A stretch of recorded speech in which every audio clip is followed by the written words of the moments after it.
When did you first know or sense that you were called to be a priest? Gosh, for a priest to tell their vocation story is always not long, but there's a lot of pieces to it. It always comes down to like influential people in your life, right? I was blessed. Grew up in a beautiful Catholic small town school, St. Anthony and Beckemeyer, and so I was blessed with sisters that were loving and faith-filled and joy. So some people didn't have that experience, but the sisters that raised us, the religious sisters, poor handmaids of Jesus Christ. And so I always say the poor handmaids, that was the name of the orders that they kind of raised me. Um, and so they already started having an influence with their faith. I'll try to tell briefly one story. Sister Maxine Peppenhorst is her name. We were we had 2 grades together, 5th and 6th were together, a little crammed in a classroom, Kind of shows how old I am, right? When you could put 2 grades together.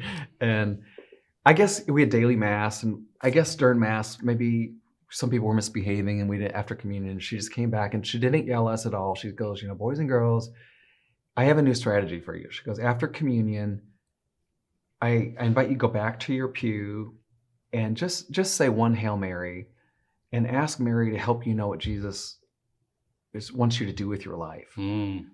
And she goes, it's a good way to use that time. And then it's kind of helping you know what's going to make you happy in life.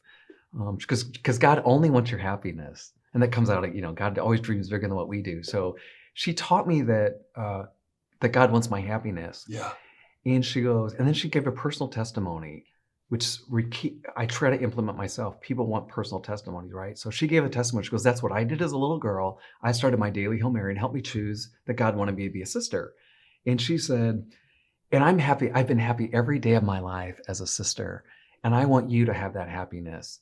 So, now my little German A-type personality, goal is happiness. She gave me the formula. Just give me a plan. So I started this plan. I'm like, got it. Daily Hail Mary, daily Eucharist, and God's going to lead me to happiness, right? So I was kind of a strange child. I fell in love with the Eucharist as an early child. Already in 2nd grade, my first communion.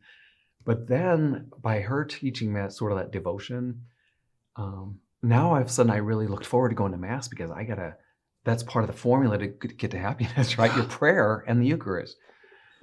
So when I say I'm an unusual child, that even during the summer months, I would get on my bike and ride to church. It was only like 6 blocks away, but I went to daily Mass as a child. And I think back, like, what my friends would think about me, or by myself, just go to Mass. So I could have communion and that Hail Mary. And then God blessed all that. Long story short, it was my junior year in college that I had a big kind of a revelation, and God specifically calling me. I'd gone to Mass, still doing my daily Mass and communion even during college, and thinking about marriage, priesthood, and praying, just give me some sign. And just one day God just put his hands on my shoulder after Mass, doing a meditation, communion meditation, and then just said, I want you to be a priest, and I promise you'll be happy every day of your life. And by God, the voice calling, promising happiness, which is a part of my prayer that I've been doing. And then from that day on, I had it was black and white. It was clear exactly what I was supposed to do with my life. And I didn't realize it was later on that I realized what a gift that had been given to me. That clarity. A lot of people don't have a clarity about their vocation. Yes. And they struggle a long time with that. And it was all gift, all grace, that type of clarity. But I think God knew I needed like a big pan of clarity hit over me, because I was all over the place like a lot of people. But it allowed me to then focus in graduate school, seminary, to be very focused on my studies because this is what I was supposed to do with my life. Got it. And it's been so joy-filled. I try to tell, especially the young guys thinking about vocation, that I could not imagine a more fulfilling, rewarding life as a priest, if you're called for it, So it's an absolute blessing. Tell us about the parish you're in now and how long you've been there and that sort of thing. So my parish now is in St. Clair of Assisi in O'Fallon, Illinois. I think you know that. And remember you came to speak there. Really set our parish on fire. We had built a new church at that time, and you'd come to speak there, and kind of on the 1-year anniversary of our new building, our new church. And so interestingly enough, people were surprised when I tell them I've been there 26 years as a pastor. Wow. So this time I've been ordained 31 years. I've been there 26 years. Various reasons for that. One is it's a big growing place, and so to kind of help the parish walk through a new church building and then a new school building, and then we added on to the church because of all the growth. So kind of helping the parish through all that growth, building and fundraising and all that. So it's a beautiful parish, incredibly faithful people that continues to enrich my life as a priest. The joy of being a pastor, I think I've shared this with you before, is that it's so much like parenting.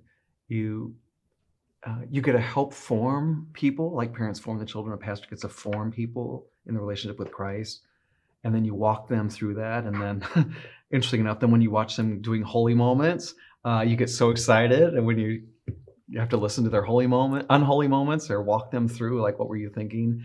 So kind of like parenting, a pastor gets to kind of journey with them and help them navigate these holy and unholy moments in their life, and accept God's forgiveness and his graces that help us maneuver between those, isn't it? I heard a great story. The old church is still on the campus, and you have school there in the parish. And I heard something about what you're doing in the old church in the morning and the afternoon during pickup. Walk us through that a little bit. Yeah, so it's an old church from the 1890s, and it had been just in really bad shape. So we just recently redid the interior and brought back some, like, a more of a traditional look of what it was designed to be. So we're still in the process of this yet, but it's part of our visioning that now to help improve the prayer life of the students, to have a really devotional, beautiful space. So trying to introduce them more to more devotional life, and then trying to bring the parents in on that. So this plan we're working on with my principal and campus minister and some other parents I'm having involved is to create like a holy prayer time for parents as they're dropping the kids off at school, and then as they're picking them up. Because I see the parents in their cars, on their tablets or their phones or whatever, sitting out there. So opening the chapel up for a devotional life, for prayer, for parent time. And I just want to create just quiet time for the parents to be able to have a place to go to.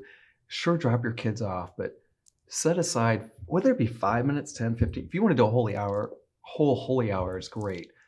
So yeah, some quiet space for parents, and that the chapel's right there. And it's literally called the school chapel. So now we're calling it the parent and school chapel. So, and then also then encouraging parents anytime between 2 and 3 to come early, head into church, do some prayer time. Maybe you just need to sit there and breathe, whatever you need as a parent. We want to provide the space for you to enrich you in your parenting, and any fears you have, concerns, and be praying for your children. So that's definitely a dream and a plan we're having, and I'm just kind of working out the details of Love it. what that's going to look like.